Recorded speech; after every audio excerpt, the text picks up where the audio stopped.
प्रिय मित्रों, अब बात करेंगे जब पांडवों का अज्ञातवास पूरा होता है, उसके बाद पांडव किस तरह अपना राज्य पाना चाहते हैं। तो चलो शुरुआत करें। 13वां वर्ष पूरा होने पर पांडव विराट की राजधानी छोड़कर एक अन्य नगर उपलव्य में रहने लगे। उपलव्य नगर विराट राज्य में ही था। अज्ञातवास की अवधि पूरी हो चुकी थी, इसलिए अब उन्हें छिपकर रहने की जरूरत नहीं थी। आगे क्या करना है, इस पर मंत्रणा करने के लिए उन्होंने अपने इष्ट मित्रों को संदेश भेज दिए। भाई बलराम, श्री कृष्ण, सात्यकी, अर्जुन की पत्नी सुभद्रा, पुत्र अभिमन्यु, इंद्रसेन, काशीराज, वीरश्याव्य, द्रुपद, धृष्टद्युम्न, शिखंडी, द्रौपदी के पुत्र तथा अन्य मित्र नृपति गण अपनी अपनी सेनाओं को साथ लेकर उपलव्य नगर में पहुंच गए। पांडवों और विराटराज ने सभी का यथोचित सत्कार किया। सबसे पहले उत्तरा और अभिमन्यु का विवाह किया गया। इस अवसर पर माता कुंती हस्तिनापुर से नहीं आ सकी। इसका अफसोस सभी को रहा। अभिमन्यु के विवाह के उपरांत विराट की राजसभा में सभी लोग मंत्रणा के लिए एकत्र हुए। श्री कृष्ण ने सभी को संबोधित करते हुए कहा, सम्मानित बंधुओं और मित्रगण, आप सभी जानते हैं कि दुर्योधन ने किस प्रकार षड्यंत्र रचकर पांडवों का राज्य छीन लिया और किस प्रकार सभी दुखों को पांडवों ने सहन किया और अज्ञातवास तक अपना वचन निभाया। अब हम यह मंत्रणा करने के लिए यहाँ एकत्र हुए हैं कि किस प्रकार युधिष्ठिर को उसका खोया राज्य वापस प्राप्त हो और कुरु वंश की यह शत्रुता समाप्त हो। आप बताएं कि न्यायोचित और धर्म का मार्ग कौन सा होना चाहिए। मेरे मत में हमें दुर्योधन से संधि करके कोई शांति का मार्ग निकालना चाहिए, क्योंकि युद्ध से किसी का भी हित होने वाला नहीं है। व्यर्थ में निर्दोष लोगों की जानें जाएंगी और विकास का क्रम रुक जाएगा। बलराम बोले, कृष्ण ने जो सलाह दी है, मुझे यही न्यायोचित लगती है। यदि शांतिपूर्वक बिना युद्ध किए पांडव अपना आधा राज्य पा जाए तो इससे दोनों पक्षों को लाभ होगा। सभी सुख चैन से रह सकेंगे। इसके लिए किसी योग्य दूत को वहां भेजना होगा। उसके द्वारा समाचार भेजा जाए कि यद्यपि युधिष्ठिर ने जानबूझकर अपनी इच्छा से जुआ खेलकर अपना राज्य गंवाया है और उसे अपने खोए हुए राज्य को मांगने का कोई अधिकार नहीं है, लेकिन वह हाथ जोड़कर याचना करता है कि उसे सम्मानपूर्वक इतना अवश्य दे दिया जाए कि वह अपना शेष जीवन अपने परिवार के साथ सुखपूर्वक बिता सके। बलराम की बात सुनकर पांडवों का हितैषी यदुकुल वीर सात्यकी क्रोध में भरकर उठ खड़े हुए और बोले, बलराम जी की बातें कतई न्यायोचित नहीं है। युधिष्ठिर को जुए के खेल में कपट से हराया गया था। यह अन्याय है और अधर्म है। यह दुर्योधन के आगे झुककर याचना करें, भीख मांगे, यह मैं कदापि सहन नहीं कर सकता। शत्रुओं के आगे हाथ पसारने से अच्छा तो युद्ध करके प्राण देना उचित है। सात्यकी की बात का समर्थन राजा द्रुपद ने किया। सात्यकी का कथन सर्वथा उचित है। हमें विलंब न करके युद्ध की तैयारियां करनी चाहिए। श्री कृष्ण ने बहस को रोकते हुए कहा, पांचाल राज की सलाह उचित है। यह सलाह राजनीति के अनुकूल है। उचित यही होगा कि पहले एक दूत वहां भेजा जाए और वह न्यायोचित रूप से संधि की बात करे। श्री कृष्ण की बात सभी ने मान ली। श्री कृष्ण बलराम सहित द्वारका लौट गए।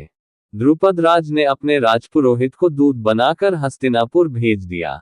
कुछ दिन बाद दूत ने आकर बताया कि दुर्योधन किसी भी प्रकार की संधि के लिए तैयार नहीं है। उसकी बात सुनकर अर्जुन श्री कृष्ण से मिलने द्वारिका चले गए। दुर्योधन को पता चला तो वह भी द्वारिका जा पहुंचा। संयोग से दोनों वहां साथ साथ पहुंचे थे। उस समय श्री कृष्ण विश्राम कर रहे थे। दोनों श्री कृष्ण के शयन कक्ष में चले गए। श्री कृष्ण को सोता देखकर दुर्योधन उनके सिरहाने जा बैठा और अर्जुन उनके पायताने जाकर बैठ गया। जब श्री कृष्ण की आंख खुली तो उन्होंने मुस्कुराकर अर्जुन का कुशलक्षेम पूछा। तभी उनकी दृष्टि दुर्योधन पर पड़ी तो उन्होंने उसका भी कुशलक्षेम पूछा और उनके आने का कारण जानना चाहा। दुर्योधन ने कहा, कृष्ण जी, मैं यहाँ अर्जुन से पहले आया हूँ, इसलिए मुझे युद्ध में आपकी सहायता मांगने का पहला हक है। श्री कृष्ण जी बोले, अवश्य, परंतु मैंने पहले अर्जुन को देखा है। दुर्योधन श्री कृष्ण ने कहा, अर्जुन तुमसे छोटा है, इसलिए बुजुर्गों के बनाए नियमों के अनुसार पहला अधिकार उसी का है। इसलिए पहले इसे बोलने दो कि यह किस लिए आया है। कृष्ण, मैं युद्ध भूमि में आपकी सहायता के लिए यहाँ आया हूँ। अर्जुन बोला, पार्थ, एक और मैं अकेला और निहत्था हूँ। मैं ऐसे किसी युद्ध में शस्त्र नहीं उठाऊंगा जो तुम्हारे और कौरवों के बीच लड़ा जाएगा। दूसरी ओर मेरी सशस्त्र नारायणी सेना है, जो अत्यंत विकट वीरों से भरी पड़ी है। बोलो तुम्हें क्या चाहिए। हे मित्र, मुझे तो आपने हत्थे ही स्वीकार है। अर्जुन बोला। श्री कृष्ण ने दुर्योधन की ओर देखा तो वह बोला, द्वारिका की सशस्त्र सेना आप मुझे दीजिए यदुनाथ। श्री कृष्ण ने उन दोनों से कहा तथास्तु और उनका उचित सत्कार करके विदा किया। द्वारिका से जाने के पूर्व दुर्योधन महाबली बलराम से भी मिला और उनसे भी सहायता मांगी, किंतु बलराम ने कहा कि वे निश्चय कर चुके हैं कि कौरव पांडवों के युद्ध से दूर रहेंगे। दुर्योधन प्रसन्न होकर वापस हस्तिनापुर लौट आया। उसने कर्ण और मामा शकुनी को बताया कि अर्जुन निहत्थे कृष्ण को पाकर अच्छी तरह ठगा गया। श्री कृष्ण ने दुर्योधन के जाने के बाद अर्जुन से पूछा, सखा अर्जुन, तुमने मेरे सैन्य बल को स्वीकार न करके मुझ निःशस्त्र को क्यों मांगा। अर्जुन ने कहा, हे देव, मेरी इच्छा है कि आप इस युद्ध में मेरे सारथी बने, तब मैं अकेला ही कौरवों की सेना को परास्त कर दूंगा। यह मेरा विश्वास है। अर्जुन की बात सुनकर श्री कृष्ण मुस्कुरा दिए और प्रेम पूर्वक उसे विदा किया। आत्मविश्वास से भरपूर व्यक्ति अवश्य विजयी होता है। दूसरी ओर दुर्योधन भविष्य में होने वाले युद्ध के लिए पांडवों की भांति ही युद्ध की तैयारी जोर शोर से कर रहा था। उसने अपने सभी मित्र राजाओं को संदेश भेज दिया था। मद्रदेश के राजा शल्य, नकुल, सहदेव के सगे मामा थे और माद्री के भाई थे। जब उन्हें खबर मिली कि पांडव उपलव्य नगर में युद्ध की तैयारी कर रहे हैं, तो उन्होंने एक भारी सेना एकत्र की और उसे लेकर पांडवों की सहायता के लिए चल पड़े। जब दुर्योधन ने सुना कि राजा शल्य एक विशाल सेना लेकर पांडवों की सहायता के लिए जा रहे हैं, तो उसने मार्ग में उनकी खूब खातिरदारी और आवभगत की। उसकी सेवा से प्रसन्न होकर शल्य ने उसे कौरवों की ओर से युद्ध करने का वचन दे दिया। दुर्योधन प्रसन्न हो गया। उधर जब युधिष्ठिर को पता चला तो उसे बड़ा दुख हुआ कि उसने मामा श्री से पहले संबंध स्थापित क्यों नहीं किया। फिर भी युधिष्ठिर मामा श्री शल्य से मिला तो उन्होंने युधिष्ठिर से कहा, पुत्र, मैं दुर्योधन को वचन दे बैठा हूं, इसलिए युद्ध तो उन्हीं की ओर से करूंगा, परंतु यदि कर्ण ने मुझे अपना सारथी बनाया उसकी तेजस्विता नष्ट जाएगी और इस तरह अर्जुन के प्राणों पर कोई संकट नहीं आ सकेगा। मुझे आशा है विजय तुम्हारी ही होगी, क्योंकि तुम धर्म के साथ हो। उपलव्य नगर में रहकर पांडवों ने अपने मित्र राजाओं द्वारा 7 अक्षौहिणी सेना एकत्र की। उधर कौरवों ने उससे अधिक 11 अक्षौहिणी सेना एकत्र कर ली। एक अक्षौहिणी सेना में 21,870 रथ होते थे। उसी हिसाब से हाथी, घोड़े और पैदल होते थे। सेना एक रथ के साथ एक हाथी, 3 घोड़े और 5 पैदल सैनिक रखते थे। हस्तिनापुर में युद्ध की आशंका से चिंता का माहौल था। धृतराष्ट्र अपने पुत्रों की हठधर्मिता से परेशान थे, तो कुंती अपने पुत्रों के लिए चिंतित थी। धृतराष्ट्र, विदुर, भीष्म, द्रोणाचार्य आदि दुर्योधन को बार बार समझाने का प्रयास किया, किंतु वह पांडवों को कुछ भी वापस करने लिए तैयार नहीं था। कुंती को ये डर था कि पितामह भीष्म, द्रोण, कृपाचार्य जैसे अजेय महारथियों को उसके पुत्र किस तरह परास्त कर पाएंगे। जिन दिनों दोनों ओर से युद्ध की तैयारियां चल रही थी, उन्हीं दिनों अंतिम प्रयास करने शांतिदूत बनकर श्री कृष्ण हस्तिनापुर पहुंचे। वहां वासुदेव कृष्ण का जोरदार सत्कार हुआ। उनके साथ सात्यकी भी थे। राजमाता कुंती से भी कृष्ण ने भेंट की। कुंती ने अपने पुत्रों और परिवार के अन्य लोगों का कुशल समाचार पूछा तथा आने वाले अमंगल के लिए अपनी चिंता व्यक्त की। श्री कृष्ण ने कुंती को सांत्वना दी और उन्हें कर्ण से भेंट करने की सलाह दी। यदि कर्ण पांडवों की ओर आ जाए तो दुर्योधन का हौसला पस्त हो जाएगा।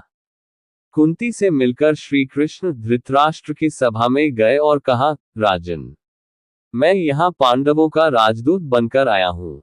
मेरे आने का उद्देश्य यही है कि परिवार के दोनों पक्षों के मध्य शांति स्थापित हो जाए तो अच्छा है।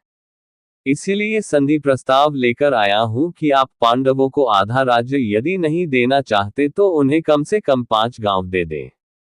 इससे युद्ध की आशंका दूर हो जाएगी। पांडव शांति प्रिय हैं, किंतु अपना अधिकार पाने के लिए वे युद्ध करने को भी तैयार हैं।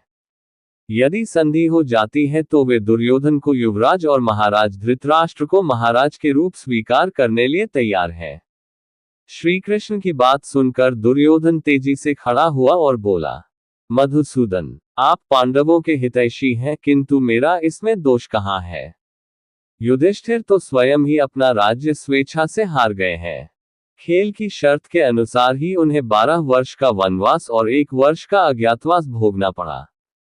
इसमें मैंने कौन सा अपराध कर दिया? आप मुझे युद्ध की धमकी से मत डराए। आप हमारा उत्तर सुन लीजिए। मैं युद्ध किए बिना सुई की नोक के बराबर भी पांडवों को भूमि नहीं दूंगा। 5 गांवों की बात तो बहुत बड़ी है। दुर्योधन की बात सुनकर श्री कृष्ण ने कहा, दुर्योधन, जब विनाश का समय निकट होता है तो व्यक्ति की बुद्धि उसका साथ छोड़ देती है। क्या तुम अपने दुष्कर्मों को भूल गए? द्रौपदी को भरी सभा में जिस प्रकार तुमने अपमानित किया, वही अकेला दोष अब तुम्हारी मृत्यु का कारण बनेगा। कृष्ण ने धृतराष्ट्र और पितामह भीष्म की ओर देखकर कहा, पितामह, समझाओ इस नासमझ को, एक अकेला ये सारे कौरवों के विनाश का कारण बनेगा। इससे अच्छा तो यही है कि पूरे देश को बचाने के लिए एक दुर्योधन का त्याग कर दिया जाए। श्री कृष्ण की बात पर धृतराष्ट्र ने विदुर से कहा, विदुर, मैं भी वही चाहता हूँ जो श्री कृष्ण को प्रिय है, किंतु मैं क्या करूँ? मुझमें इतनी शक्ति नहीं है कि मैं अपने पुत्रों को समझा सकूं।